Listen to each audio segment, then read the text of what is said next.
அஸ்ஸலாமு அலைக்கும் வரஹ்மத்துல்லாஹி வபரகாத்து. ஹாமிதல் லில்லாஹி அவ்வலன் வசானியா.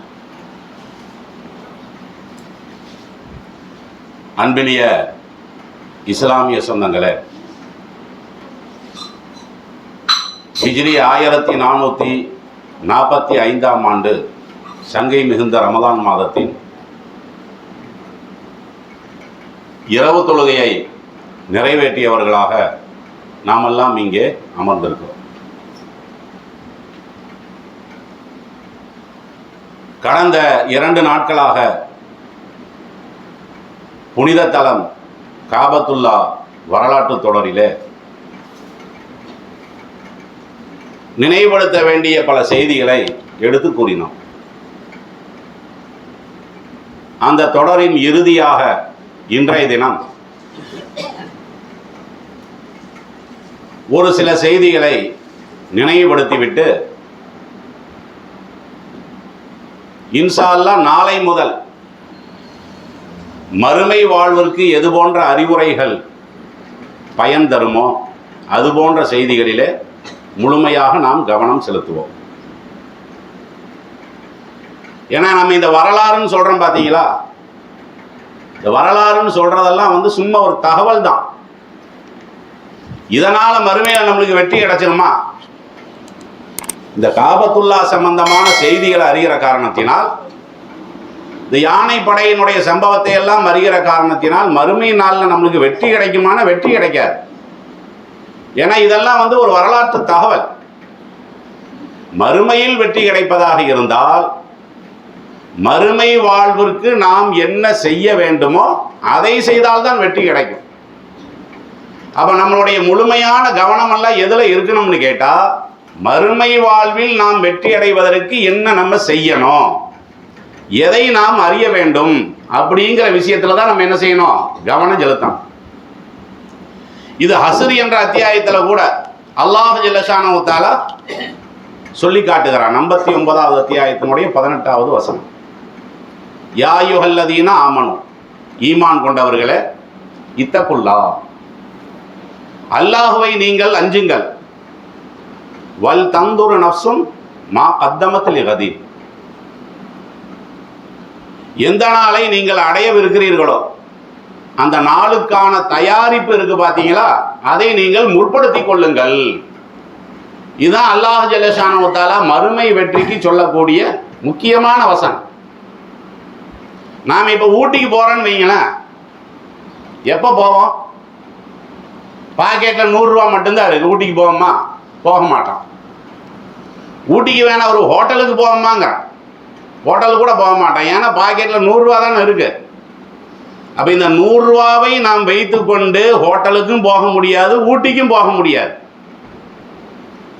மறுமையில் நம்ம சொர்க்கம்னு சொல்றோம் பார்த்தீங்களா, அது எவ்வளவு பிரம்மாண்டமானது, எவ்வளவு மகத்தானது. அப்ப அந்த பாக்கியத்தை நாம் அடைவதாக இருந்தால் அதற்கான சேமிப்புகளை நம்ம கொண்டு போனோம்ல, அதை கொண்டு போய் கொடுத்தா தான் அல்லாஹ் சொர்க்கத்தில் விடுவான். ஏன்னா நபிகள் நாயகம் ஸல்லல்லாஹு அலைஹி வஸல்லம் அவர்கள் என்ன சொல்றாங்கன்னா, 1000 பேத்துல சொர்க்கத்துக்கு போகக்கூடிய பட்டியல்ல ஒரு நம்பரை சொன்னாங்க. 1000 பேத்துல இத்தனை பேர் தான் சொர்க்கத்துக்கு போவாங்க. அது யார்? அது எவ்வளவு எண்ணிக்கை? ஒரு 1000 பேர் போறாங்க மறுமை நாள்ல. அதுல சில பேத்துக்கு மட்டும்தான் சீட்டு கிடைக்குமா, சுவனத்தினுடைய சீட்டு. அது எத்தனை பேத்துக்கு கிடைக்குது கேள்விப்பட்டிருக்கீங்களா? சொல்லுங்க. 1000 பேத்துல ஒரே ஒரு ஆளுக்கு மட்டும்தான் டிக்கெட். மறுமை நாள்ல அல்லாஹ் அந்த சுவனத்தை யாருக்கு கொடுப்பான்? 1000 பேத்துல ஒரே ஒரு ஆளுக்கு. அப்ப அந்த ஒரு ஆளாக நாம இருக்கணும்னு சொல்லி முயற்சி பண்ணணுமா, பண்ண வேணாமா? அதனால இது மாதிரியான விஷயங்கள்ல தான் நம்ம என்ன செய்யணும், அதிகமாக கவனம் செலுத்தணும். உமர் ரலியல்லாஹு அன்ஹு அவர்கள் கூட சொல்றாங்க பாருங்க, ஹாசிபு அன்ஃபுஸக்கும் கபுல அன்த ஹாசபு, உங்களிடம் கணக்கு கேட்பதற்கு முன்னால் உங்களிடம் நீங்களே கணக்கு கேட்டுக் கொள்ளுங்கள். ஏன்னா மறுமையின் நாளில் அல்லாஹ் கணக்கு கேட்பான்ல.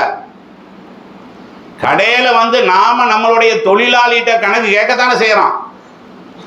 டெய்லி ஒரு 2000 ரூபா விற்றுருப்பானா, அதுக்கு நம்ம கணக்கு கேட்குறோம். எப்போ எவ்வளோ வித்துச்சுன்னு கேட்குறோமா இல்லையா? அதே மாதிரி தான் மறுமை நாள் என்பது அல்லாஹ் நம்மிடத்திலே கணக்கு கேட்கக்கூடிய ஒரு நாள். அந்த நாளில் நீங்கள் வெற்றி அடைவதாக இருந்தால் கபுல அன் தஹாசபு, நீங்கள் உங்கள்கிட்ட நீங்களே கணக்கு கேட்டுக்குங்க. உமர் ரலியல்லாஹு அன்ஹு அவர்கள் சொன்னாங்களே இல்லையா?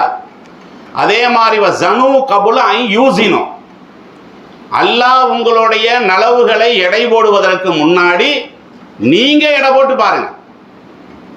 அல்லாஹ் வந்து மறுமையில தராசு வச்சிருக்கிறான்ல, தராசுனா துல்லியமான தராசு. அப்ப அந்த தராசுல கடுகின் முனையளவு இருக்கு பார்த்தீங்களா, அணுவின் முனையளவு கூட என்று சொல்லலாம், அது கூட துல்லியமாக நிறுத்தப்படுகின்ற அந்த தராசுல அல்லாஹ் உங்களுடைய செயல்பாடுகள் எல்லாம் எடுத்து எடை போடுவான. அந்த நேரத்தில் உங்களுடைய செயல்பாடுகள் நல்ல செயல்பாடுகள் வலுவானதாக இருக்குமே ஆனால் அப்பதான் உங்களுக்கு வெற்றி கிடைக்கும். அப்ப நீங்க என்ன செய்யணும்? சுய பரிசோதனை பண்ணமே இல்லையா? நாம என்ன அமல்களை நம்ம செஞ்சிருக்கிறோம், நாம எது மாதிரியான முயற்சிகளில் ஈடுபட்டுக்கிட்டு இருக்கிறோம். குறிப்பாக இந்த ரமதான் மாசம் இருக்கு பார்த்தீங்களா, இந்த ரமதான் மாதத்தில் நம்மளுடைய செயல்பாடுகள் எப்படி இருக்கிறது? ரசூல்லா சொன்ன ஒரு பொன்மொழி இருக்கு பார்த்தீங்களா, அதை கரெக்டாக புரியலன்னு வைங்களேன், நம்மளுக்கு அந்த ஹதீஸே தப்பு மாதிரி தெரியும். என்ன ஹதீஸு? ரமலான் வந்து விட்டது என்று சொன்னால் செய்தான்கள் விலங்கிடப்படுகிறதுன்னு சொன்னாங்க. அப்படி சொன்னாங்கல்ல, இன்னைக்கு எந்த செய்தானாவது விலங்கிடப்பட்டிருக்கா? பள்ளிவாசல்லையே சண்டைகளெல்லாம் நம்ம பார்க்கத்தானே செய்கிறோம். சண்டை போடுறது, இந்த மாதிரி வந்து வெறுப்புகளை வளர்த்துறது, இது எல்லாமே சைத்தானுடைய வேலை தானே. ரசூல்லா சொல்றாங்க, ரமதான் மாதம் வந்துவிடும் என்று சொன்னால் சுவனத்தின் வாசல் திறக்கப்படும், நரகத்தினுடைய வாசல் பூட்டப்படும், குறிப்பா சைத்தானுக்கு விலங்கிடப்படும். நாங்க இன்னைக்கு விலங்கிடப்பட்டிருக்கா? அடிதடி வீடியோக்கள் எல்லாம் நீங்க பாக்குறீங்களா இல்லையா? அப்ப ரமதான் மாதம், இந்த ரமதான் மாதத்துல நீ நன்மையை கூட செய்ய வேணாம், நன்மையை செய்யக்கூடிய மக்களினுடைய அந்த நன்மையை வந்து பாதுகாக்கணுமே இல்லையா? அங்க பள்ளிவாசல் மாதிரியே தெரியுதுங்கிற கன்னியாகுமரியினுடைய வீடியோலாம் பார்க்குறீங்களா இல்லையா? அப்ப இதுக்கு பேர் என்ன நிர்வாகம், என்ன ஒண்ணுமே தெரியல. எல்லாம் பெரிய பெரிய தாடிகள், எல்லாம் அல்லாமாக்கள், எல்லாம் ஹிஜாப் போட்ட பெண்கள் பார்க்குறோம் இல்ல? நாம சொல்றோம் உலகத்துல எல்லாத்துக்குமே தீர்வு இருக்குதுன்னு, நாம தானே சொல்றோம். என்ன பிரச்சனைக்கு உனக்கு தீர்வு வேணும்? குர்ஆன்ல இருக்குது பாரு, ஹதீஸ்ல இருக்கு பாரு, இப்படி நம்ம சொல்றோம் இல்ல? ஆனா நம்மளுடைய பிரச்சனைகளுக்கெல்லாம் யாரை வந்து நம்ம நீதிபதியாக கூட்டு வருவோம்னு சொன்னா போலீஸ் அதிகாரிகளை கூட்டு வரோம். அவர் யாரு? உமர் ரலியல்லாஹு அன்ஹு அவர்களுடைய தம்பி அவரு. காவல்துறையை கூட்டு வர்றமே சஹாபாக்களுடைய படையில உள்ளவங்க அவங்கெல்லாம். அப்ப அவர்கள் வந்து நம்மளுடைய பள்ளிவாசலுடைய பிரச்சனையை சுமூகம் செய்யக்கூடிய அளவிற்கு நீ கேவலப்பட்டு கிடக்கிற, நாரி போய் கிடக்கிற. எப்போ? ரமதான் மாசத்துல. அப்ப இது மாதிரியான விஷயங்கள்ல நம்ம ஈடுபட்டோம்னு வைங்களேன், நிச்சயமா மறுமையில நம்ம தோல்வி அடைஞ்சு போயிடும். இதெல்லாம் கருத்துல கொண்டுதான் என்ன செய்யறாங்க, உமர் ரலியல்லாஹு அன்ஹு அவர்கள் இந்த கருத்தை சொல்றாங்க. அதனால நாளையில இருந்து மறுமையினுடைய வெற்றிக்கு நாம என்ன செய்யறது, அதான் மெயின். இந்த வரலாறு நம்ம ஏன் எடுத்தோம்னு கேட்டா, இது கடந்த வருஷமே கொடுக்கப்பட்ட தலைப்பு தான். இது மூத்தா போனார்ல சகோதரர் அகமது பாய், அவர் போன ரமதானுக்கு கூப்பிடும் போது அவரு கொடுத்த தலைப்பு இதுதான். ஆனா அவர் கொடுக்கிற அந்த தலைப்புக்கு முன்னாடியே நாம வேற தலைப்பை கொடுத்த காரணத்தினால அந்த விளம்பரம் போட்டு விட்டோம்ல, அதனால இந்த தலைப்பை நம்ம போன வருஷம் பேசல. அதுக்காக வேண்டியதான் இந்த வருஷம் பேசணுமே தவிர, மற்றபடி நம்ம இந்த வரலாறுலயே போயிட்டு இருந்தோம்னு வைங்களேன், மறுமையில நம்ம வெற்றி அடைவதற்கு என்ன காரணங்கிறது தெரியாம போயிடும். விளங்குதுங்களா? அதனால இந்த காபத்துல்லா வரலாறு என்பது இன்னையோட முடிஞ்சது. அதே நேரம் அது தேவையில்லாத விஷயங்களும் இல்லை, புதிய புதிய தகவல்கள் தான் சொல்லியிருக்கிறோம். நம்ம சொன்ன செய்திகள் இருக்குல்ல, எங்கேயாவது கேள்விப்பட்டிருக்கீங்களா? புத்தகத்தில் படிச்சிருக்கிறீங்களா? அதெல்லாம் தேடி எடுத்துட்டு வந்து தான் சொல்றது. விளங்குதுங்களா? சரி, நாம இப்போ வந்து அந்த காபத்துல்லாவுடைய தலைப்புக்குள்ள போயிடும். காபத்துல்லாவுக்கு அல்லாஹ் ஜல்லஷானஹு தஆலா பலவிதமான சிறப்புகளை கொடுத்துருக்கிறான். அந்த சிறப்புகளில் முக்கியமான ஒரு சிறப்பு என்னன்னு கேட்டா, நாம் தொழுகையை நிறைவேற்றுவதாக இருந்தால், உலகத்தினுடைய எந்த பகுதியில் நம்ம தொழுகையை நிறைவேற்றுவதாக இருந்தால் காபாவை முன்னோக்கி தான் என்ன செய்யணும், நம்ம தொழுகையை நிறைவேற்றணும். ஒரு ஆள் நபி வழியில தொழுகிறார், நபி வழியில 1% கூட அவர் தப்பு வைக்கல அந்த தொழுகையில, அதே நேரம் கிப்லாவை முன்னோக்கல. இப்ப இவருடைய தொழுகை கூடுமா கூடாதா? கூடுமா கூடாதா? கூடாது. ஏன்னா கிப்லாவுக்கு அல்லாஹ் ஜல்லஷானஹு தஆலா அந்த அளவுக்கு முக்கியத்துவம் கொடுத்திருக்கிறான். இது குர்ஆன்ல கூட 2வது அத்தியாயத்தினுடைய 149வது வசனம், 150வது வசனம். வமின் ஹைசு ஹரஜத ஃபவல்லி வஜ்ஹக ஷத்ரல் மஸ்ஜிதில் ஹராம். நீங்கள் எங்கே புறப்பட்டாலும் சரி, எங்க வேணாலும் போங்க, எங்கே புறப்பட்டாலும் சரி, உங்களுடைய முகம் இருக்கிறத தொழுகையினுடைய நேரத்தில் நீங்க அந்த மஸ்ஜிதுல் ஹராமை முன்னோக்குங்கள் அப்படின்னு சொல்லி அல்லாஹ் ஜல்லஷானஹு தஆலா தன்னுடைய திருமறை குர்ஆன்லயே சொல்றான். ஏன்னா அந்த காபாவுக்கு அவ்வளவு சிறப்பு இருக்கிறார். உலக மாந்தர்களையே இறைவன் ஏன் அந்த காபாவை முன்னோக்க சொல்றான்னு கேட்டா, அந்த சிறப்பிற்குரிய காரணத்தை நம்ம ஏற்கனவே சொல்லிட்டோம். இதை நபிகள் நாயகம் ஸல்லல்லாஹு அலைஹி வஸல்லம் அவர்கள் சொல்றாங்க, மன் ஸல்லா ஸலாத்தனா, யார் நமது தொழுகையை தொழுகிறார்களோ. தொழுகையில பல மாடல் இருக்கு. ஷாஃபிகின்னு ஒரு மாடல் இருக்கா இல்லையா? ஹனஃபிகின்னு ஒரு மாடல் இருக்கிறது, ஹம்பலிகின்னு ஒரு மாடல் இருக்கிறது, சௌரிகின்னு ஒரு மாடல் இருக்கிறது, தௌஹீதுவாதிகளுக்கு கூட இப்போ பல மாடல் இருக்குது. பார்க்குறீங்கல்ல, ஒரே சஃப்பில் தௌஹீதுவாதிகளாவது கரெக்டான முறையில் ஒரே மாதிரி தொழுகிறாங்களான்னு அப்படியும் இல்லை. இதுலேயே மாற்று கருத்து, மாற்று சிந்தனையெல்லாம் நம்ம இருக்கிறத பார்க்கத்தானே செய்கிறோம். நபிகள் நாயகம் ஸல்லல்லாஹு அலைஹி வஸல்லம் சொல்கிறாங்க, மன் ஸல்லா ஸலாத்தனா, யார் நமது தொழுகையை தொழுகிறாரோ, அதே மாதிரி வஸ்தக்பல கிபுலத்தனா, நமது கிபுலாவை யார் முன்னோக்குகிறார்களோ, வஅகல தபீஹத்தனா, நாம் அறுக்கிற விதத்தில் அறுத்து யார் உண்ணுகிறார்களோ, ஃபதாலிகல் முஸ்லிம், அவர்கள்தான் முஸ்லிம் என்று பெருமானார் ஸல்லல்லாஹு அலைஹி வஸல்லம் அவர்கள் என்ன செய்கிறாங்க, இந்த 3 செய்திகளையும் சொல்றாங்க. ஒன்று, நான் தொழுகிற மாதிரி நீங்க தொழுகணும். 2வது, நமது கிபுலா, அந்த கிபுலாவை யார் முன்னோக்குகிறார்களோ, அக்கல தபீஹத்தனான்னு ஒரு வார்த்தை வருது பாருங்க. அக்கல தபீஹத்தனானா என்னது? நாம் அறுக்கக்கூடிய விதத்தில் யார் அறுக்கிறார்களோ அந்த முறையில் அறுத்தாதான் சாப்பிடணுங்கிற அல்லாஹ். அதாவது அல்லாஹ்வுடைய பெயரை சொல்லி அறுத்தா மட்டும் போதாது. நாம உண்ணுவதற்கு ஒரு ஆடு அறுக்கிறோம், ஒரு மாடு அறுக்கிறோம், அல்லாஹ்வுடைய பெயரை சொல்லி மட்டும் அறுத்தா போதுமா? நீ தர்காக்களை போய் அறுக்கிறாங்க, அல்லாஹ்வுடைய பெயரை சொல்லி தானே அறுக்கிறாங்க. அல்லாஹ்வுடைய பெயரை சொல்லி அறுக்கிறாங்களா இல்லை அந்த மகானுடைய பெயரை சொல்லி அறுக்கிறாங்க? நம்ம அதை ஹராம்னு தானே சொல்றோம். ஏன் சொல்றோம்? அல்லாஹ்வுடைய பெயரை சொல்லி தான் அங்கே அறுக்கப்படுது. அப்ப அல்லாஹ்வுடைய பெயரை சொல்லி அறுக்குதல் என்பது அது ஒரு நிபந்தனை. இன்னொன்று என்ன? அல்லாஹ்வுக்காக வேண்டி அறுப்பார். இங்க அல்லாஹ்வுடைய பெயரை சொல்லித்தான் அறுக்கிறாங்களே தவிர யாருக்காக வேண்டி அறுத்தீங்கன்னு கேட்டா நான் தக்களிக்கு அறுத்தேங்கிறாங்க. யாருக்காக வேண்டி அறுக்கிறீங்கன்னு கேட்டா நான் ஏர்வாடிக்கு அறுத்தேன், அந்த மகானுக்கு அறுத்தேன், இந்த மகானுக்கு அறுத்தேன்னு சொல்றாங்க. பாத்தீங்களா? அதனாலதான் நபிகள் நாயகம் ஸல்லல்லாஹு அலைஹி வஸல்லம் என்ன சொல்றாங்க? வஅகல தபீஹத்தனா, யார் நமது முறையில் யார் அறுத்து உண்ணுகிறார்களோ ஃபதாலிகல் முஸ்லிம், அவர்கள்தான் முஸ்லிம்கள்ங்கிறாங்க. அப்ப இந்த இடத்துல அந்த கிப்லாவை கொண்டு வர்றாங்க. பாத்தீங்களா? முஸ்லீமுடைய அடையாளங்கள்ல முக்கியமான அடையாளம் என்னன்னு கேட்டா கிப்லாவை முன்னோக்கணும், அவன் தான் உண்மையான முஸ்லிம் என்று பெருமானார் ஸல்லல்லாஹு அலைஹி வஸல்லம் அவர்கள் சொல்றாங்க. அதே மாதிரி இன்னொரு ஹதீஸ்ல எப்படி சொல்றான்னு கேட்டா, மன் தஃபல தஜாஹல் கிப்லத யௌமல் கியாமா, ஜாஹு யௌமல் கியாமா, கிப்லாவை நோக்கி யார் எச்சிலை துப்புகிறார்களோ, இதெல்லாம் அந்த சட்டத்துக்கு உட்பட்டது. எச்சில் நம்ம துப்புறோம் பாத்தீங்களா? கிப்லாவை நோக்கி நம்ம துப்பிட்டோம். இப்படி நாம் எச்சியை துப்பிவிட்டோம் என்று சொன்னால் வதஃபலஹு மின் ஐனைஹி, மறுமை நாளில் அவன் எப்படி வருவான்னு கேட்டா, இவன் துப்பன அந்த எச்சி இருக்குது பாத்தீங்களா, இந்த கண்ணுக்கு மேல இப்படி நிற்குமா. அதை பார்த்தாவே நமக்கு தனியா தெரியும். மறுமை நாளில் கிப்லாவை முன்னோக்கி நாம் எச்சிலை துப்பினால் நாம துப்பனை எச்சி எங்க இருக்கும் மறுமையின் நாள்ல? இப்படி மூஞ்சியெல்லாம் இருக்கும், மூஞ்சியெல்லாம் பார்த்தாவே அசிங்கமா இருக்கும். இதை ரசூல் ஸல்லல்லாஹு அலைஹி வஸல்லம் அவர்கள் என்ன சொல்றாங்க, இதை சொல்லி காட்டுறாங்க. சஹீஹு தர்கீப்ல 339வது ஹதீஸாக இது இடம்பெற்றிருக்கிறது. அதே மாதிரி சொல்றாங்க, இதா அத்தைத்துமுல் காயித்த, நீங்கள் கழிவறைக்கு சென்றால், பலா தஸ்தக்பிலில் கிப்லா வலா தஸ்தக்பிருஹா, பாத்ரூம் போனா, யூரியன் போனாலும் சரி, டாய்லெட் போனாலும் சரி, கிப்லாவை நீங்கள் முன்னோக்கி அமரக்கூடாது, கிப்லாவை நீங்கள் பின்னோக்கி அமரக்கூடாது.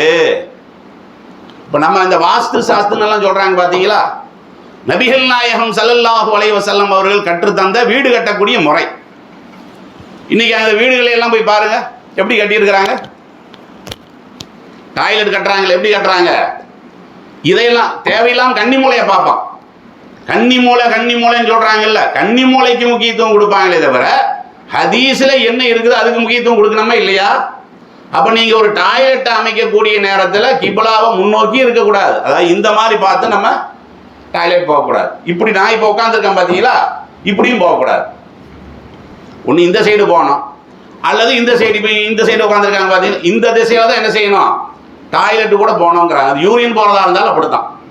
ஆனால் பல பள்ளிவாசலில் பார்த்தீங்கன்னா, பள்ளிவாசல்லையே இதுக்கு மாற்ற நிறைய இடங்கள் என்ன செஞ்சுருக்கிறாங்க, கட்டியிருக்கிறாங்க. காரணம் என்ன, நபிகள் நாயகம் ஸல்லல்லாஹு அலைஹி வஸல்லம் அவர்கள் இதெல்லாமா சொல்லியிருப்பாங்கங்கிற ஒரு சிந்தனை தான். எப்படி மாற்றார்களுக்கு இஸ்லாத்தின் மேல ஒரு அறகுறையான பார்வை இருக்கிறதோ, அதே மாதிரி தான் முஸ்லீமுக்கும் பார்வை இருக்கிறது. இதை பத்தி எல்லாம் ரசூலுல்லாஹ் சொல்லியிருப்பாங்க. அப்படி ஒரு சிந்தனை இருக்கத்தானே செய்யுது. அப்ப இத நபிகள் நாயகம் ஸல்லல்லாஹு அலைஹி வஸல்லம் அவர்கள் என்ன செய்யறாங்க, இதெல்லாம் பார்த்தீங்கன்னா அந்த கிப்லாவுக்கு கொடுத்த கண்ணியம் தான், வேற ஒன்றும் இல்லை. இதெல்லாம் ஏன் கொடுக்குறாங்க, எதை முதல் ஆலயம் என்று நாம சொல்றோமோ அந்த ஆலயத்திற்கு அந்த அளவுக்கு மதிப்பு இருக்கிறது அப்படிங்கிறத மெயினான காரணங்கள். இந்த கிப்லா இருக்கு பாத்தீங்களா, இது நாம இப்ப கியாமத்து நாள் முடியும் காபத்துல்லாஹ் தான் முன்னோக்க போறோம். ஆனா இடையில அல்லாஹ் ஜல்ல ஷானஹு தஆலா இந்த சட்டத்தை மாத்தணும். முதல்ல மஸ்ஜிதுல் ஹராம் இருக்கு பாத்தீங்களா, அதை நோக்கி தான் தொழுதுட்டு இருந்தேன். சரிஞ்சிருக்கா நோக்கி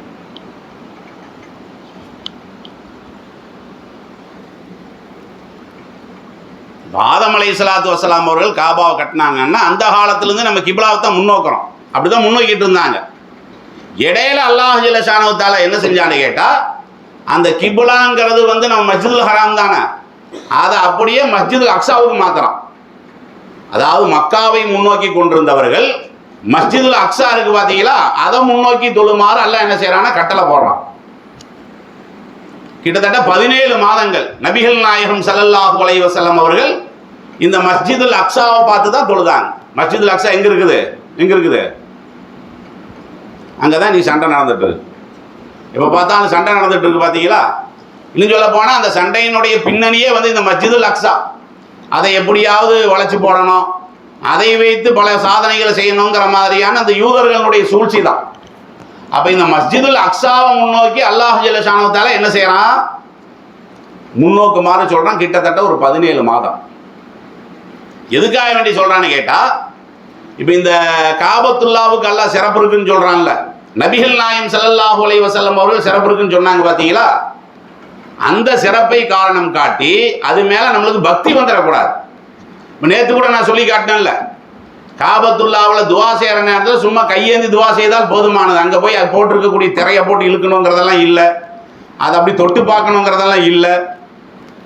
நிறையா வயதானவர்கள் மௌத்தா போகிறாங்க பார்த்தீங்களா. காரணம் என்ன, அதை போய் சும்மா தொட்டு பாருங்க முண்டி அடிச்சுட்டு போகிறது, வேற ஒன்றும் இல்லை. அது இங்கிருந்து பார்த்தாவே நம்மளுக்கு தெளிவாக தெரியுது, அது பார்க்க வேண்டியதானே. அது அவன் உள்ளையா விட போகிறான், உள்ள விட போகிறது இல்லை. எப்படி இருந்தாலும் இங்கிருந்து பார்த்தா தெரியத்தானே செய்யுது, அதையும் போய் தொட்டு பார்க்கணும். அவங்களுக்கு மனசுல இருக்குது இது தொட்டா ஏதோ ஒரு நன்மை மாதிரி. அந்த பக்தி இருக்கு பாத்தீங்களா, அந்த பக்தி இந்த மாதிரி எல்லாம் கொண்டு போயிடும். இந்த பக்தியை தடுப்பதற்காக வேண்டிதான் அல்லாஹ் என்ன செய்யறான்னு கேட்டா, இது நான் சொன்னனாலதான் நீ அங்க முன்னோக்கணும். அதுக்கு எந்த சக்தியும் இல்லை, அதுக்கு எந்த புனிதமும் இல்லை. அல்லாஹ்வுடைய உத்தரவு, அவ்வளவுதான். காபத்துல்லாஹ் நம்ம ஏன் முன்னோக்கிறோம், என்ன பதில் சொல்றது, அல்லாஹ் சிறப்பாக்கி இருக்கிறான், அல்லாஹ் அப்படி முன்னோக்க சொல்லி இருக்கிறான், அவ்வளவுதானே. அப்ப இதை தாண்டி நம்ம என்ன செய்யக்கூடாதுன்னா, எதன் மேலையும் அந்த பக்தி வந்துருச்சுன்னா புத்தி போகுதுன்னு சொல்லுவான்ல, எப்போ ஒரு மனிதனுக்கு வந்து பக்தி முத்திடுதோ புத்தி போயிடும் அவனுக்கு. அப்ப நபிகள் நாயகம் ஸல்லல்லாஹு அலைஹி வஸல்லம் அவர்களுக்கு என்ன செய்யறான் அல்லாஹ்? இப்படி ஒரு கட்டளை போடுறான், நீங்க மஸ்ஜிதுல் அக்ஸாவை முன்னோக்குங்க. இதுக்கு ஒரு ஓமையை கூட சொல்ல நம்ம. இப்போ குர்ஆனுங்கிறது புனிதம் வாய்ந்தது தானே. புனிதம் வாய்ந்ததுன்னா நபிகள் நாயகம் அவர்கள் எந்த விதத்தில் புனிதம் வாய்ந்ததுன்னு சொன்னாங்களோ அந்த விதத்தோட நம்ம நிறுத்தி கொள்ளணும். அதை விட்டுட்டு இன்னைக்கு பார்க்குறீங்களா இல்லையா, சுன்னத் ஜமாத் இமாம்களெல்லாம் என்ன சொல்லுவாங்க, குர்ஆனை தொடுவதாக இருந்தால் ஒழு செய்து விட்டு தான் தொடணும்பாங்க. அப்படி சொல்றாங்கல்ல. இது யார் போட்ட கட்டளை? நபிகள் நாயகம் அவர்கள் போட்ட கட்டளையா அல்லது அல்லாவே போட்ட கட்டளையா? அப்படி அல்லாஹ் இந்த வேதத்தை பற்றி சொல்லும் போது ஹுதல் லின்னாஸுங்கிறான், மனிதர்களுக்கு நேர்வழி காட்டுவதற்காகத்தான் இந்த குர்ஆனை அல்லாஹ் கொடுத்தேங்கிறான். இப்போ ஒரு மாற்றாருக்கு நம்ம கொடுக்க வேண்டியது இருக்கிறது. எப்போ போய் கொடுப்போம்? அவன்கிட்ட போய் ஒழு செய்யுங்கன்னு நம்ம சொல்ல முடியுமா? சொன்னால் உன் குர்ஆனை நீயே வச்சுக்கின்றோம். இப்போ மாற்றார்களுக்கு அல்லாஹ் குர்ஆனை கொடுக்க சொல்கிறானா இல்லையா? அப்போ அவர்களுக்கு ஒழு செய்யுங்கன்னு சொல்லி அந்த சட்டத்தை சொல்ல முடியுமா? ரெண்டாவது, நாம் இன்னைக்கு எந்த நூற்றாண்டில் வாழ்கிறோம்? இப்படியெல்லாம் பேசினா அது வந்து அறிவுக்கு பொருத்தமானதா? இப்போ இதில் கூட குர்ஆன் இருக்கு தான் செய்யுது. குர்ஆன் எல்லாத்தையுமே இருக்குல்ல மொபைலில். இதை நம்ம ஒழு செஞ்சுக்கிட்டே எப்படி தொட்டுக்கிட்டு இருக்கிறோம்? கம்ப்யூட்டரில் இருக்குல்ல, கம்ப்யூட்டரில் இருக்கக்கூடியதை வந்து நம்ம ஒழு செஞ்சா தொட்டுக்கிட்டு இருக்கிறோம். இப்போ ஹாஃபிஸாக்களுடைய உள்ளத்தில் இருக்குது தொலை வைக்கிறார்கள். இப்போ இவரையெல்லாம் ஒழு செஞ்சு தான் தொடணுமா?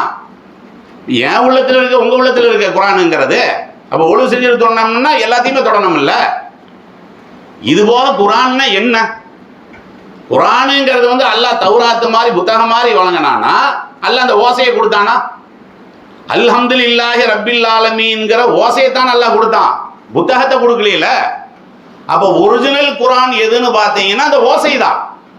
இந்த எழுத்து இருக்கு பார்த்தீங்களா, இந்த எழுத்தெல்லாம் பாதுகாப்பதற்காக வேண்டி நாம் எழுதி வைத்துக் கொண்டது, அவ்வளோதான். எழுத்துக்கள் மாறுபடும்.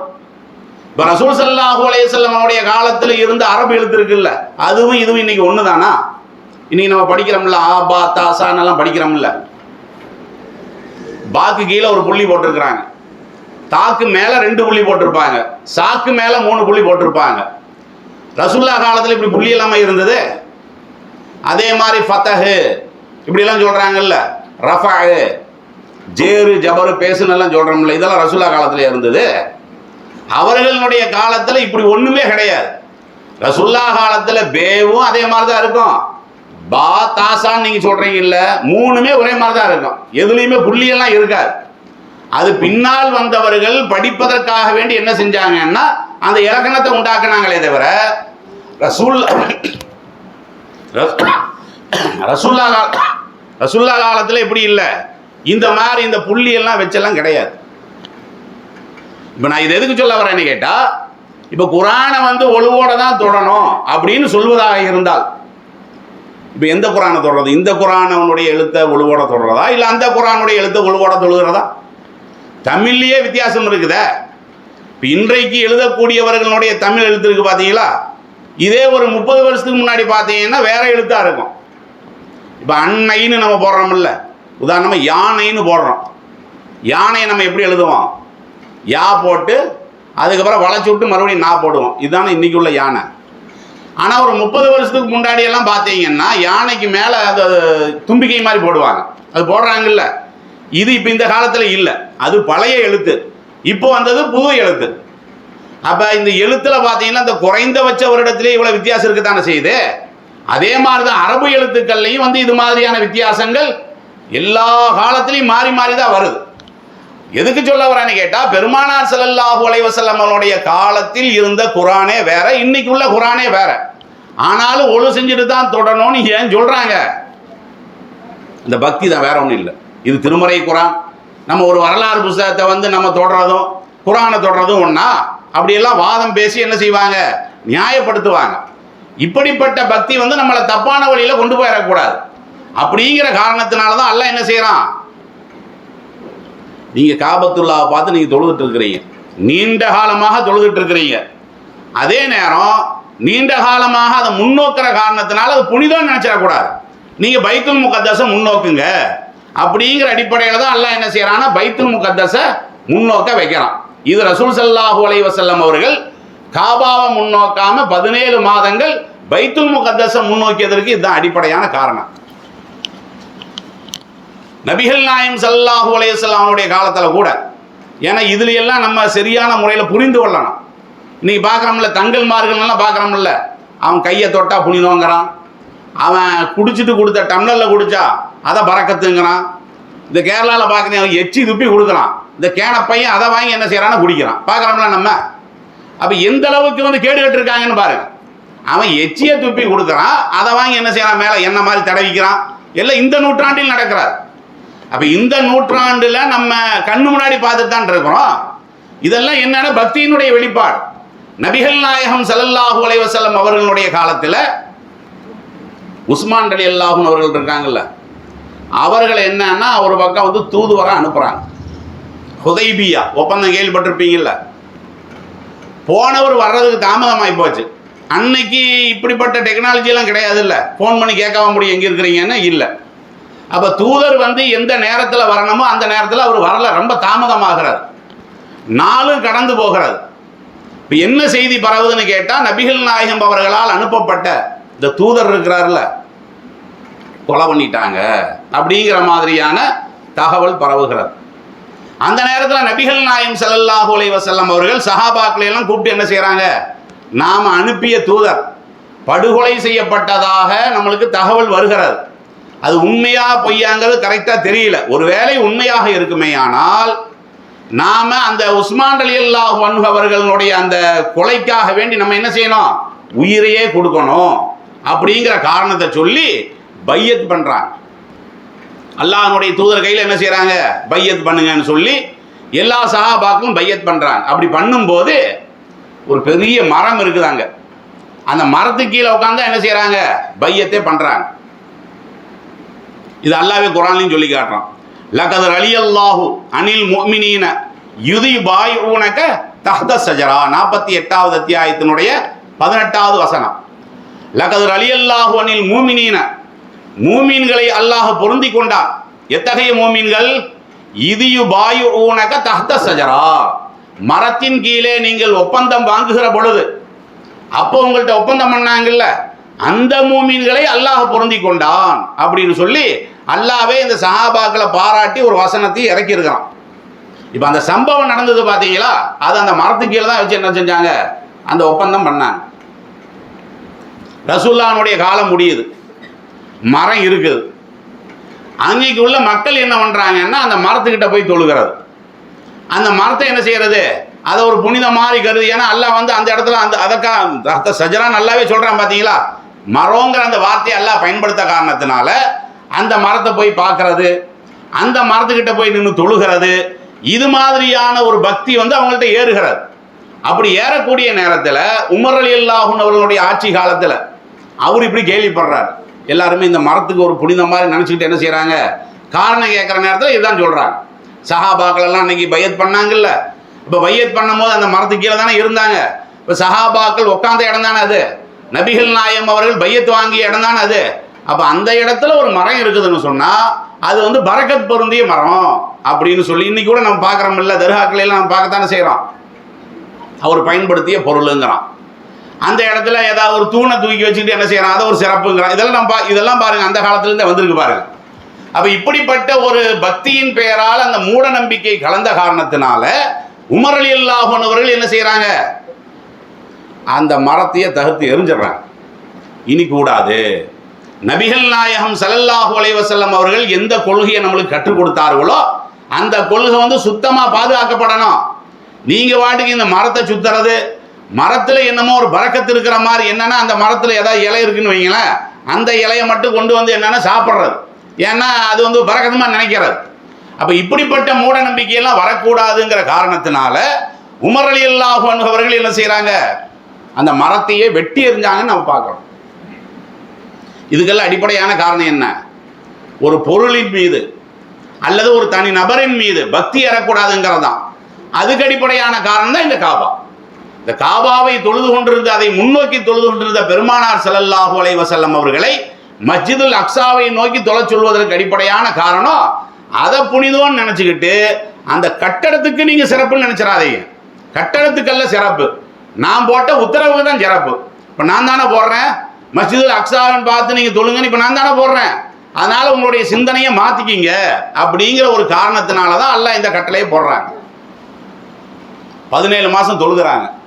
அப்படி தொழுதாலும் நபிகள் நாயகம் ஸல்லல்லாஹு அலைஹி வஸல்லம் அவர்களுக்கு வந்து சரியான அவங்களுடைய எண்ணம் என்னன்னு கேட்டால், காபாங்கிறது முதல் ஆலயம், முதல் மனிதரே கட்டிய ஆலயம்.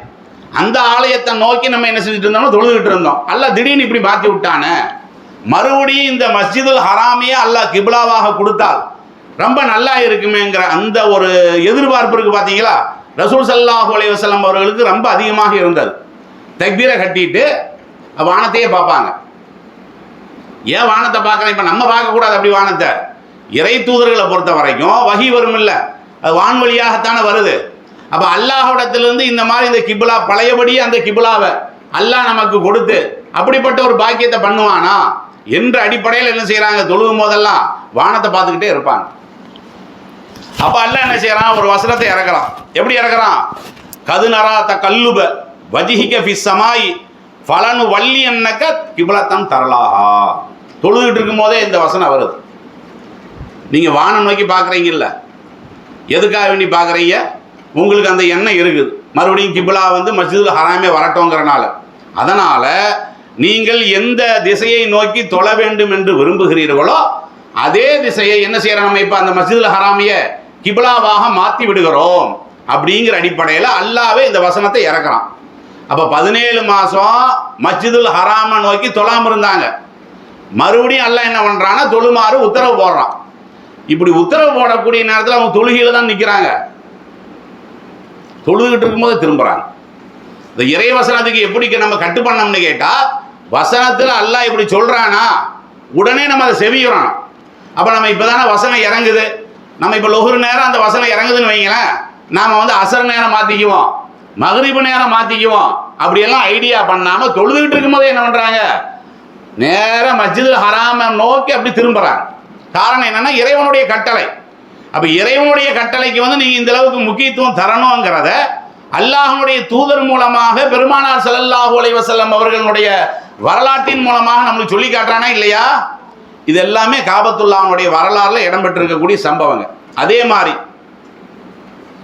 2 தடவை காபாவை இடிக்க வந்தாங்க, மறுபடியும் இடிப்பாங்களா, அப்படி ஒரு சூழல் ஏற்படுமா அப்படின்னு நம்மளுக்கு ஒரு சந்தேகம் வருது இல்லை. ஏன்னா ஏற்கனவே 2 தடவை நடந்து போச்சு இல்லை.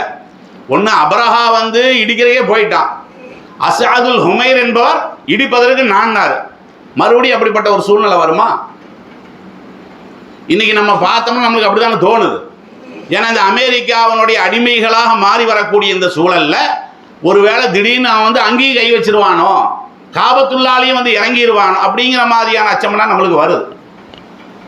அப்படி வர்றது வந்து நம்ம யதார்த்தமாக இப்படி பார்க்கறதுனால வர்றது. ஆனால் ரசூல் ஸல்லல்லாஹு அலைஹி வஸல்லம் அவர்கள் என்ன செய்கிறாங்கன்னா அந்த மாதிரி இடிக்கிறதுக்கு வருவாங்க. அப்படி வந்தால் கூட அல்லாஹ் வந்து அதை காப்பாற்றுவான். எப்படி சொல்கிறாங்க, யஹ்ஸு ஜெய்ஸல் காபா, இந்த காபத்துல்லாவை இடிப்பதற்கு ஒரு படை வரும். நபிகள் நாயகம் ஸல்லல்லாஹு அலைஹி வஸல்லம் சொல்கிறாங்க, கியாமத்து நாளுடைய நெருக்கத்தில் இந்த காபாவை இடிக்கிறது ஒரு படை வருமா. ஃபைதா கானு பிபைதா மினல் அர்த், அந்த படை வருது பார்த்தீங்களா, ஒரு வெட்ட வெளியான ஒரு இடத்துல நடந்து வந்துகிட்டு இருக்கக்கூடிய அந்த நேரத்தில் அல்லாஹ் என்ன செய்வானா, யுஹ்ஸமு பி அவ்வலிஹிம் வாஹிரிஹிம், அதில் உள்ள எல்லாத்தையுமே அல்லாஹ் பூகம்பத்தில் உள்ள இழுத்துருவானா. இடிக்கிறதுக்கு வருவாங்க. அப்படி வரக்கூடிய நேரத்தில் அல்லாஹ் என்ன செய்கிறான், எல்லாத்தையும் அல்லாஹ் பூகம்பத்தில் உள்ள இழுத்துருவான். ஆயிஷா ரலியல்லாஹு அன்ஹா அவர்கள் கேட்குறாங்க, அல்லாஹ்வுடைய திருத்தூதரை, இந்த மாதிரி நீங்கள் எல்லாத்தையுமே அல்லாஹ் வந்து பூகம்பத்தில் இழுப்பதாக நீங்கள் சொல்கிறீங்க.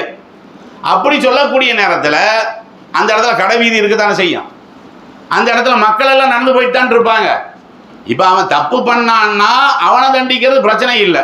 அல்ல ஒரு பூகம்பத்தையே விட்டான்னு வைங்களேன், அங்கே உள்ள கடையெல்லாம் நாசமாக தானே போவோம், கடை நாசமாக போவோம், அங்குள்ள குழந்தைகள் மூத்தா போயிடுவாங்க, அங்குள்ள முதியவர்கள் மூத்தா போயிடுவாங்க. அப்போ இப்படி மூத்தா போனால் இதை நம்ம எப்படி எடுத்துக்கொள்றது என்று பெருமானார் ஸல்லல்லாஹு அலைஹி வஸல்லம் அவங்கள்ட்ட என்ன செய்கிறாங்க, அன்னை ஆயிஷா ரலியல்லாஹு அன்ஹா அவர்கள் விளக்கம் கேட்கக்கூடிய நேரத்தில் பெருமானார் ஸல்லல்லாஹு அலைஹி வஸல்லம் அவர்கள் என்ன சொன்னாங்க, அல்லாஹ் அழிக்கிறதுன்னு முடிவு பண்ணிட்டா இப்படி தான் இருக்கும். அல்லாஹ்னுடைய அழிவு எப்படி இருக்கும், அதுக்குன்னு தனித்தனியாக ஒவ்வொரு ஆளையாக தூக்கி பூகம்பத்துக்குள்ளே போடவா முடியும்? இது என்ன விட்டாலாட்சியர் கதையா இது? ஒவ்வொரு ஆளுக்கும் தண்டனை கொடுக்கறதா இருந்தா பெரிய குண்டை தோண்டி இந்த அவனை தூக்கி இதில் போடு, இவனை தூக்கி இதில் போடு, அப்படியே எல்லாம் பண்ணுவான். அப்படி பண்ண மாட்டான். சோதனைகளை பொறுத்த வரைக்கும் ஒரு நோய், இப்போ கொரோனான்னு ஒரு நோய் வந்துச்சு பார்த்தீங்களா, கெட்டவன் மட்டும்தான் செத்தானா? அதில் நல்லவன் பல பேர் மூத்தா போனானே. அதே மாதிரி வந்து இப்போ சுனாமி வந்துச்சு, சுனாமியில் மூத்தா போனவனாலும் கெட்டவன் தான் மூத்தா போனான் இல்லையில. ஏன்னா இந்த சோதனைகளை பொறுத்த வரைக்கும் அல்லாஹ் வந்து பொதுவாக தான் இறக்குவான். எப்படி பரக்கத் என்று சொல்லப்படுகின்ற மழையை பொதுவாக இறக்குறானோ அதே மாதிரி இந்த வெயிலுங்கிறது கூட ஒரு பரக்கத்தானே, அது இல்லைன்னா உலகம் இல்லையில. அப்போ அது எப்படி அந்த பரக்கத்தை அல்லாஹ் பொதுவாக ஆக்கி இருக்கிறானோ அதே மாதிரி தான் இந்த சோதனைகள் இருக்குல்ல, வேதனைகள், இதை வந்து அல்லாஹ் வந்து பொதுவாக தான் இறக்குவான். ஆனாலும் அல்லாஹ் என்ன பண்ணுவான்னு கேட்டால் எழுப்பப்படுகின்ற நேரத்தில் ஈமான கருத்தில் வச்சுக்கிட்டு இவனை சொர்க்கத்துக்கு அனுப்பு, இவனை நரகத்துக்கு அனுப்பு அப்படின்னு சொல்லி அந்த ஈமான கருத்தில் கொண்டு மறுமையில முடிவு செய்வானே தவிர உலகத்தில் இப்படித்தான் ஏற்படும் என்று பெருமானார் ஸல்லல்லாஹு அலைஹி வஸல்லம் அவர்கள் சொல்லியிருக்கிறாங்கன்னு சொன்னா, அப்ப இனிமேலும் இந்த காபாவுக்கு வந்து ஆபத்து ஏற்படக்கூடிய வாய்ப்பு இருக்காது. அல்லாஹ் தடுப்பான், அவ்வளவுதான். இன்னைக்கு கூட எவனாவது சூழ்ச்சி பண்ணிட்டு இருக்கலாம், இன்னைக்கும் திட்டம் போட்டு கொண்டு இருக்கலாம். ஆனா அது பலிக்குமான்னு கேட்டா நிச்சயமா என்ன செய்யாது, பலிக்கவே செய்யாது. இது காபத்துல்லா சம்பந்தமான வரலாற்று சுவடுகள்ல இடம்பெற்றிருக்கக்கூடிய ஒரு சம்பவம். இதுல சில சட்ட ரீதியான சில விஷயங்களை நம்ம புரிந்து கொள்ளலாம். என்ன சட்ட ரீதியான விஷயம்? தமிழ்நாட்டில் வந்து அப்படி சில பிரச்சனைகள் இருக்கிறது. கிப்லாவை நம்ம முன்னோக்கணும் பார்த்தீங்களா, ஆனால் குறிப்பிட்ட சில பள்ளிவாசல்களில் வந்து அந்த கிப்லா வந்து கரெக்டான ஒரு அமைப்பில் இல்லை. குறிப்பாக இந்த குமரி மாவட்டம் இருக்குல்ல, இங்கே கூட 2 இடத்துல கிப்லா மாறி தான் இருக்கு. தெரியுமா எங்கேன்னு? எங்கே மாறி இருக்கு? குமரி மாவட்டத்தில் தக்கலையில் ஒரு இடத்துல மாறி இருக்கான். அதே மாதிரி மார்த்தாண்டத்துக்கு பக்கத்துலேயும் ஒரு இடத்துல மாறி இருக்கு. இதை கிப்லாவை முன்னோக்கி தொழுங்க நல்லா சொல்கிறான் பார்த்தீங்களா. ஆனால் அந்த திசை வந்து கொஞ்சம் மாறி இருக்குது. இதை வச்சுக்கிட்டு சில பேர் என்ன செய்கிறாங்கன்னா, நம்ம இப்போ தொழுகிறதெல்லாம் கூடாது, ஏன்னா கிப்லா திசை மாறி இருக்குது. இல்லை, திசை மாறுச்சுன்னா வந்து கிப்லாவுக்கு தான் நம்ம முக்கியத்துவம் கொடுக்கணும், திசை மாறுச்சுன்னா நம்ம தொழக்கூடாது அப்படிங்கிற மாதிரியான பிரச்சனை இது 2 வாரத்துக்கு முன்னாடி வந்தது மார்த்தாண்டத்துக்கு பக்கத்தில். ஆனால் இவங்க என்ன நினைக்கிறாங்கன்னு கேட்டால், இந்த 2 பள்ளிவாசலுக்கு தான் இந்த பிரச்சனைன்னு இவங்க நினைக்கிறாங்க. உண்மையில் அப்படியா? நல்லா விளங்கிங்க. 2010க்கு முன்னாடி வரைக்கும் இந்தியாவில் எத்தனை பள்ளிவாசல் கட்டி இருக்குதோ எல்லாத்துலேயுமே கிப்லாங்கிறது வந்து துல்லியமாக இருக்காது. நம்மளுக்கு இது தெரியுது, ஓ தக்கலையில் இப்படி ஒன்று இருக்குது போல இருக்குது, அங்கே இப்படி ஒன்று இருக்குது போல இருக்குது, நம்ம அப்படி பார்க்குறோம். உண்மையிலேயான நிலவரம் என்ன? 2010க்கு முன்னாடி இந்தியா மட்டும் இல்லை, உலகம் முழுவதும் கூட நீங்கள் எடுத்துக்கொள்ளலாம். உலகம் முழுவதும் நீங்கள் பார்த்தீங்கன்னா இந்த காபத்துல்லாவுக்கு முன்னாடி நின்று தொழுகிறான் பார்த்தீங்களா, அவன் வேணால் கரெக்டாக தொழுவான். ஏன்னா கண்ணு முன்னாடி தெரியுது இல்லை, கண்ணு முன்னாடி தெரியறதுனால அவன் கரெக்டாக தொழுகலாமே தவிர, எங்கெல்லாம் இந்த காபா கண்ணு முன்னாடி தெரியலையோ, தூரமாக இருக்கிறாங்களோ, அங்கே கட்டப்பட்ட பள்ளிவாசலுடைய கிப்லாவெல்லாம் எப்படி தான் இருக்கும், வித்தியாசமாக தான் இருக்கும். காரணம் என்ன? டெக்னாலஜி இல்லையில. டெக்னாலஜின்னு சொல்லி ஒன்று அந்த காலத்தில் கிடையாது. இல்லை, கிப்லாங்கிறது அந்த காலத்தில் எதை வச்சு கிப்லாவை பண்ணாங்க? காந்தாமணின்னு சொல்லுவாங்க. காந்தாமணி காம்பஸ் இருக்கு பார்த்தீங்களா, அதை வச்சு ஓரளவுக்கு அப்படி கருத்தில் தான் என்ன செஞ்சாங்க, கணிப்பில் அப்படி தான் கிப்லா உண்டாக்குனாங்களே தவிர துல்லியமாக இன்றைக்கு உள்ள அளவுக்கு டெக்னாலஜி அன்னைக்கு இருந்ததா? ஒரு 20 வருஷத்துக்கு முன்னாடி எப்படி இருந்தது உலகம்? நீங்கள் கண்ணு முன்னாடி பார்க்குறீங்களா? இன்னைக்கு உள்ள உலகம் எப்படி இருக்குது, அன்னைக்கு உள்ள உலகம் எப்படி இருக்குது? அன்னைக்கு ஒரு படம் பார்க்கணும்னு நம்ம 20 வருஷத்துக்கு முன்னாடி ஒரு படம் பார்க்கணும், அதுக்கு என்னவெல்லாம் நம்மளுக்கு தேவை? ஒரு டிவி தேவை, விசிஆர் ஒன்று தேவை, அதுக்கப்புறம் சுத்தரக்கு என்னமோ ஒன்று சொல்லுவாங்கல்ல, அதுக்கு பேர் என்னது, ரிசீவர், ஆமாம் அது ஒன்று தேவை. இவ்வளவும் தேவை ஒரே ஒரு படம் பார்க்கறதுக்காக வேண்டி. ஒரு 20 வருஷத்துக்கு முன்னாடி தான் இது. இன்னைக்கு என்ன? இன்னைக்கு இந்த ஃபோனில் இருக்க ஒரு 500 படம் இருக்கும்ல, சினிமா தியேட்டரே உள்ள இருக்கு. சொல்ல போனால் ஒவ்வொரு மனிதனுடைய ஃபோன்லையும் சினிமா தியேட்டர் இருக்கா இல்லையா? சின்ன சிப்புங்க, சிப்பு. அதில் என்ன இருக்குது? அதில் சிப்புன்னா நம்ம பார்க்குறோமே இந்த கருப்பாக இருக்கும்ல, அது எல்லாத்துலேயுமே பதிவு இல்லை. அதில் சின்னதாக லேசாக அந்த லென்ஸ் மாதிரி கொடுத்துருக்குறானே, வெள்ளி தகடு மாதிரி, அதுக்குள்ளே தான் இருக்குது எல்லா பதிவுகளும் அதில் இருக்குது. டெக்னாலஜி எவ்வளோ கூடி இருக்குது. அப்போ 20 வருஷத்துக்கு முன்னாடி இருந்து இந்த காலத்தோட நம்ம ஒப்பிட்டு பார்த்தோம்னா இவ்வளோ வித்தியாசம் இருக்குதுன்னு சொன்னால், காபத்துல்லாங்கிறது வந்து அது எங்கே இருக்குது, அந்த காலத்தில் இந்த டெக்னாலஜி இருந்ததா? நிச்சயமாக கிடையாது. அதனால் இந்த தக்கலையை பற்றியும் மார்த்தாண்டத்துக்கு பக்கத்தில் இருக்கக்கூடிய பள்ளியை பற்றியும் நம்ம பேசிகிட்டு இருக்கிறோம். பேசுகிறதா இருந்தால் எல்லா பள்ளிவாசலையும் பேசணும். இதை கூட நீங்கள் இது எத்தனை வருஷம் ஆச்சு? இந்த பள்ளி 100 வருஷம் இருக்குமில்ல, கூட தானே இருக்கும். துல்லியமாக அளந்து பாருங்கள், ஏதாவது கரெக்டாக இருக்கான்னு பாருங்கள். கொஞ்சம் வித்தியாசம் இருக்கும். துல்லியமான இன்னைக்கு உள்ள டெக்னாலஜி அந்த கருவி இருக்குல்ல, அதை வச்சு பார்த்தீங்கன்னா இன்னைக்கு பார்த்தீங்கன்னா கொஞ்சம் வித்தியாசம் இருக்கும். அப்போ என்ன செய்கிறது? அப்போ எல்லா பள்ளியும் முதல்ல இப்போ இந்த வேலை தான் இருக்குன்னு இப்போ கணக்குங்களா, எல்லா பள்ளிவாசலும் கிபிலாவை இடிச்சு பார்க்குறாங்கன்னா என்னடா இவனுங்களா கட்டினானே, இவனுங்களா பள்ளிவாசலை போட்டு இடிச்சுட்டு இருக்காங்கிற மாதிரி திரும்பிடும். அப்படி தானே வரும். அப்போ இதை புரிந்து கொள்றதுக்காக இருந்தால் இது முதல்ல தப்பா இல்லையா நம்மளுக்கு தெரியணும்ல. பெருசாக வேணாம். முதல்ல இந்தியாவில் கட்டப்பட்ட பள்ளிவாசல், அது என்ன பள்ளிவாசல்? மாலிக் தீனார் பள்ளிவாசல். மாலிக் தீனார் பள்ளிவாசல் இருக்குல்ல, அங்கே வந்து எப்படி கட்டியிருந்தாங்கன்னா கிழக்க நோக்கி தான் கட்டியே இருந்தாங்க. இப்போ அந்த கட்டடம் இருக்காங்க, பார்த்துருக்கீங்களா? கிழக்கு நோக்கியா இருக்கு. இல்லை, இப்போ மாற்றி கட்டினது வேற. இந்த பழைய பள்ளி அப்படியே வச்சுருக்காங்களான்னு கேட்குறேன்.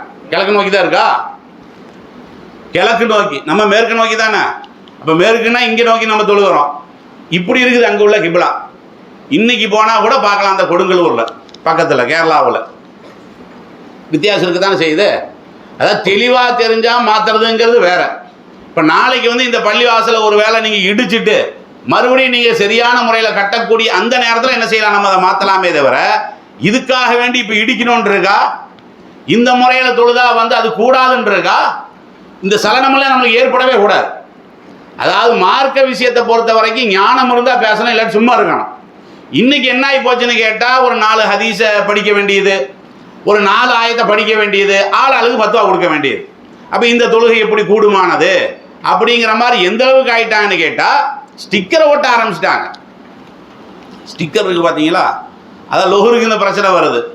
அசருக்கு போய் பார்த்தா 4 பேர் இப்படி நின்று தொழுதுட்டு இருக்கிறாங்க. கேட்டால் இல்லை கிபிலா மாறி கிடக்குது. அப்போ அங்குள்ள பாயில் ஃபுல்லாக இந்த இப்படிலாம் போட்டிருக்கு பாய், இப்படி ஸ்டிக்கரை ஒட்டி இப்படி நின்று தொழுதுட்டு இருக்கிறாங்க. புதுசாக வர்றவங்களுக்கு அது குழப்பம் ஏற்படத்தானே செய்யும். அப்போ இதெல்லாம் என்னன்னா ஒரு என்ன சொல்லுவாங்க, அதாவது ஒரு நாலேஜ்னு சொல்லுவாங்கல்ல, இந்த விஷயத்தை நம்ம எப்படி அணுகிறது, இது மார்க்கத்தில் வந்து இது கூடுமா கூடாதான்னு முதல்ல பார்க்கணுமே இல்லையா? அதெல்லாம் பார்க்குற மாதிரி தெரியல. உண்மையிலேயே மார்க்கத்தை பொறுத்த வரைக்கும் இப்போ நம்ம கிபிலான்னு சொல்கிறோம் பார்த்தீங்களா? கிபிலானா என்னது? கிபிலானா என்னது? கிபிலாவுக்கு என்ன அர்த்தம்? கிபிலானாவே திசைன்னு தான் அர்த்தம். மஸ்ஜிதுல் ஹராம்னு அதுக்கு அர்த்தம் இல்லை. விளங்குதா உங்களுக்கு? அல்லாஹ் குர்ஆன்லயே எப்படி சொல்றான்னு பாருங்க. நான் ஏற்கனவே அந்த வசனத்தை கூட சொன்னேன். 2வது அத்தியாயத்தினுடைய 149வது வசனம். அதை நல்லா படிச்சு பாருங்க. அதில் வபின் ஹைசு ஹரஜித வள்ளி வஜஹக ஷத்ரல் மஸ்ஜிதுல் ஹராம்ங்கிறான். அதாவது நீங்கள் எங்கே புறப்பட்டாலும் சரிதான், நீங்கள் எங்கே முன்னோக்கணும்? மஸ்ஜிதுல் ஹராமுங்கிறத மட்டும் சொல்லாமல் சத்துரல் மஸ்ஜிதுங்கிறான். அதாவது அந்த மஸ்ஜிதுல் ஹராமுடைய திசை இருக்குல்ல, திசையை முன்னோக்கணும். அதாவது துல்லியமாக அந்த மஸ்ஜிதுல் ஹராம் இப்படியே முன்னோக்கணும்னு இல்லை. மஸ்ஜிதுல் ஹராம் இப்போ இந்த இடத்துல மஸ்ஜிதுல் ஹராம் இருக்குன்னு வைங்களேன், இந்த திசையை முன்னோக்கிறது தான். உதாரணமாக இது இப்போ மஸ்ஜிதுல் ஹராம் இது. இப்போ நான் வச்சு இப்போ இதுக்கு நேரம் நீங்கள் தொழுகிறீங்க, இந்த அவரு தொழுகிறாரு, இவரு இதுக்கு நேரம் தொழுகிறாரு. இதைத்தானே முன்னோக்கணும். அப்படி தான் நம்ம புரிஞ்சு வச்சிருக்கிறோம். இதை முன்னோக்கிறதா இருந்தால் இப்போ இப்படி பெரிய ஒரு சஃபை நிற்கிது, இதுக்கு நேராக உள்ளவங்க இதை முன்னோக்குறாங்க. அவர் முன்னோக்குறாரா? மஸ்ஜிதுல் ஹராமை தான் முன்னோக்கணும்னா இப்படி தானே முன்ன சொல்ல போனால் இப்போ காபத்துல்லாவில் தொழுகிறாங்கல்ல, எல்லாம் சுற்றி தானே தொழுகிறாங்க. அப்படி தான் நம்ம தொழுவோம். நம்ம அப்படியே தொழுதுட்டு இருக்கிறோம்? அப்படி தொழுகிறது இல்லை. ஆனால் எப்படி புரிஞ்சிருக்கிறோம்? மஸ்ஜிதுல் ஹராமை தான் முன்னோக்கணும்னு புரிஞ்சு வச்சிருக்கிறோம். முரண்பாடாக புரிஞ்சு வச்சிருக்கிறோம் பாருங்க. அப்போ அல்லாஹ் என்ன சொல்கிறான்னு கேட்டால் மஸ்ஜிதுல் ஹராமுடைய திசை இருக்கு பார்த்தீங்களா, அந்த திசையை முன்னோக்குவது. ரசூல் ஸல்லல்லாஹு அலைஹி வஸல்லம் சொல்றாங்க, மாபைனல் மஷ்ரிகி வல் மக்ரிபி கிப்லா. ஒரு தடவை ரசூல்லா எந்திரிக்கிறாங்க, எந்திரிச்சு இப்படி நிற்கிறாங்க, இப்படி கை நீட்டி. மதீனாவில் கிப்லா எந்த திசையில் இருக்குது? மதீனாவில் போயிருக்கிறீங்களா? அங்கே கிப்லா எந்த திசை அப்படின்னு சில பேர் விளங்கி வச்சுருக்காங்க. உலகமே மேற்கு திசை தான் முன்னோக்குதுங்கிற மாதிரி நம்ம விளங்கி வச்சுருக்கிறோம். விளங்குதுங்களா? மேற்கு நம்ம தான் முன்னோக்கிட்டு இருக்கிறோம். மதீனாவில் பார்த்தீங்கன்னா அவங்க வடக்கில் தான் முன்னோக்குவாங்க. வடக்கு நோக்கி தான் மதீனாவில் காபத்துல்லா இருக்கிறது. நாம வாழக்கூடிய பகுதியில் தான் மேற்கில் இருக்கிறது. உலகத்தில் இப்படி பல திசையாக பண்ணுறாங்க. சில பேர் தெற்கு நோக்கி தொழுவாங்க, சில பேர் வடக்கு நோக்கி தொழுவாங்க, சில பேர் வந்து இந்த வடக்குன்னு நம்ம சொல்கிறோம்ல, அதுலேயும் பல பகுதிகள் இருக்கிறது. அல்லாஹ் கூட குர்ஆன்ல அப்படி சொல்கிறான், ரப்புல் மஷ்ரிகைனி ரப்புல் மக்ரிபை. 2 கிழக்கிற்கு அல்லாஹ் சொந்தக்காரன், 2 மேற்குக்கு அல்லாஹ் சொந்தக்காரங்கிறான். நம்ம சொல்கிறோம் ஒரு கிழக்குன்னு, அல்லாஹ் சொல்கிறான் 2 கிழக்குன்னு. அப்போ கிழக்கு 2 இருக்கிறது, மேற்கும் 2 இருக்குதுங்கிறான். 2ஓட அல்லாஹ் நிறுத்திக்கிட்டானா? இல்லை, ரப்புல் மஷாரிக்குன்னு வேற சொல்கிறான், பல கிழக்கு இருக்குதுங்கிறான். இதெல்லாம் குர்ஆன்ல இருக்கக்கூடிய செய்தி தான் இது. ஒரு இடத்துல 2 கிழக்கு 2 மேற்குங்கிறான், இன்னொரு இடத்துல அல்லாஹ் என்ன சொல்கிறான்? இல்லை இல்லை, பல கிழக்கு இருக்குது, பல மேற்கு இருக்குது. ஏன் அல்லாஹ் இப்படி சொல்கிறான்? உலகத்தினுடைய வடிவமே அப்படித்தானே. அப்போ இந்த கிழக்குன்னு நம்ம சொன்னால் கூட கிழக்கில் சில வளைவுகள் எல்லாம் இருக்க தான் செய்யும். ரவுண்டு தானே இது, ரவுண்டுக்கும் போது அப்படி வளைஞ்சு தானே வந்துக்கிட்டு இருக்கோம். நம்மளுக்கு இப்போ நேராக செம்மா தெரியுது, உலகத்தினுடைய அமைப்பு கொஞ்சம் வளைஞ்சு தானே இருக்குது, ரவுண்டாக தானே இருக்குது. அப்போ இந்த மாதிரி எல்லாம் அல்லாஹ் சொல்கிற காரணத்தினால ரசூலுல்லாஹ் என்ன சொல்கிறாங்க? கிழக்கிற்கும் மேற்குக்கும் மத்தியில் இருக்கிறது எல்லாமே கிபிலாங்கிறாங்க. இப்படி கையை நீட்டிக்கிட்டு, இப்போ நம்ம சொல்கிறதா இருந்தால் எப்படி சொல்லணும்? மேற்கு கிழக்கு இதுதானே நம்மளுக்கு. நம்ம சொல்கிறதா இருந்தால் இப்போ ரசூலுல்லாஹ் சொல்கிற மாதிரி சொல்கிறதா இருந்தால் வடக்கிற்கும் தெற்குக்கும் இடையில் இருப்பது எல்லாமே கிபிலான்னு நம்ம சொல்லலாம். அதாவது மஸ்ஜிதுல் ஹராம்ங்கிறது ஒரு அடையாளம், அவ்வளோதான். இது மஸ்ஜிதுல் ஹராமு, இதை நம்ம அடையாளமாக வைத்துக்கொண்டு இந்த திசை ஃபுல்லாக கிபிலா தான். ரசூலுல்லாஹ் சொன்னார், இந்த திசை ஃபுல்லாக கிபிலா தான். கிபிலானா இதுன்னு அர்த்தம் இல்லை, எது அந்த மஸ்ஜிதுல் ஹராம்னு அர்த்தம் இல்லை என்று நபிகள் நாயகம் ஸல்லல்லாஹு அலைஹி வஸல்லம் அவர்களே என்ன செஞ்சுருக்கிறாங்க? இதை நம்ம அவர்களுக்கு வந்து போதனை பண்ணியிருக்கிறாங்களா இல்லையா? அதனால் கொஞ்சம் சரிஞ்சிருக்குதா? அதெல்லாம் குற்றம்லாம் கிடையாது, கொஞ்சம் சரிஞ்சிருக்குது. அது எந்த அளவுக்கு சொல்கிறாங்கன்னு கேட்டால் அறிஞர்கள் வந்து பதிவு பண்ணி வச்சுருக்கிறாங்க. கொஞ்சம் திசை மாறி இருக்குது. எந்த அளவுக்குன்னா, நம்ம இந்த சைடு இருக்குது பார்த்தீங்களா, இந்த கண்ணு சைடு, இது மட்டும்தான் கிபிலாவை முன்னோக்குது, மீதி கிபிலாவை முன்னோக்கலன்னு சொன்னால் இது கூட கூடுமானது தான். அதுல எல்லாம் ஒரு பெரிய பிரச்சனை பண்ணக்கூடாதுன்னு சொல்லி எந்த வசனத்தை மையமாக வச்சு விடுறாங்க? இந்த சத்ரல் மஸ்ஜிதுல் அப்படிங்கிற ஒரு வார்த்தை வருது பார்த்தீங்களா? கிபிலா என்பது மஸ்ஜிதுல் ஹராம் இருக்கக்கூடிய திசை அப்படிங்கிற கணக்கில் பெருமானார் ஸல்லல்லாஹு அலைஹி வஸல்லம் அவர்கள் இந்த கருத்தை சொன்னாங்களே தவிர, மஸ்ஜிதுல் ஹராம்னு அந்த கட்டடத்தை நேராக நோக்கி தான் இருக்கணும், இங்கிருந்து பார்த்தா உள்ள இமாம் தெரிகிற அளவுக்கு என்ன செய்யணும் இருக்கணும் நம்ம எதிர்பார்க்குறோம்ல, அப்படி கிடையாதுங்கிறாங்க அறிஞர்கள் எல்லாம். அதனால் இந்த மஸ்ஜிதுல் ஹராம் என்பது அது வந்து முன்னோக்கும் திசையாக அல்லாஹ் கொடுத்தானே தவிர அந்த கட்டடத்தையே முன்னோக்கக்கூடிய இடமாக அல்லாஹ் கொடுத்தானா என்றால் நிச்சயமாக இல்லை. ஏன்னா அல்லாஹ்வே அதை குர்ஆன்ல சொல்கிறானா இல்லையா? இதுதான் இப்போ உள்ள இந்த சந்தேகத்தை கிளப்புறோங்கிற பேரில் சிலர்கள் கிளப்பி விடுகின்ற ஒரு சமீபத்தில் உண்டான பிரச்சனை. ஆக காபத்துல்லா சம்பந்தமாக இப்போ இப்ராஹிம் அலைஹிஸ்ஸலாத்து வஸ்ஸலாம் அவனுடைய சம்பவத்தை நான் சொல்கிறேன்னு சொல்லியிருக்கிறேன். அது இன்ஷா அல்லாஹ் வரக்கூடிய 27 அன்று இப்ராஹிம் நபி அவர்களுடைய வரலாறை தான் நம்ம சொல்ல வேண்டியது இருக்கிறது படிப்பனையோட. அவரை பற்றி சொல்லும் போது இந்த காபத்துல்லா மறுபடியும் அதுக்குள்ளே வந்துடும். விளங்குதுங்களா? ஆக இதுதான் காபத்துல்லா சம்பந்தமான சுருக்கமான வரலாறுகள். இன்ஷா அல்லாஹ் இனி நாளை முதல் நாம் ஏற்கனவே அறிவித்ததை போல படிப்பனை சம்பந்தமான அறிவுரைகளில் மாத்திரம் நம்ம என்ன செய்வோம்? கவனத்தை செலுத்துவோம். இப்போ இது நாள் வரையும் 3 நாள் ஆச்சு இந்த தலைப்பு. அது சம்மந்தப்பட்ட கேள்வி கேட்டலாமா?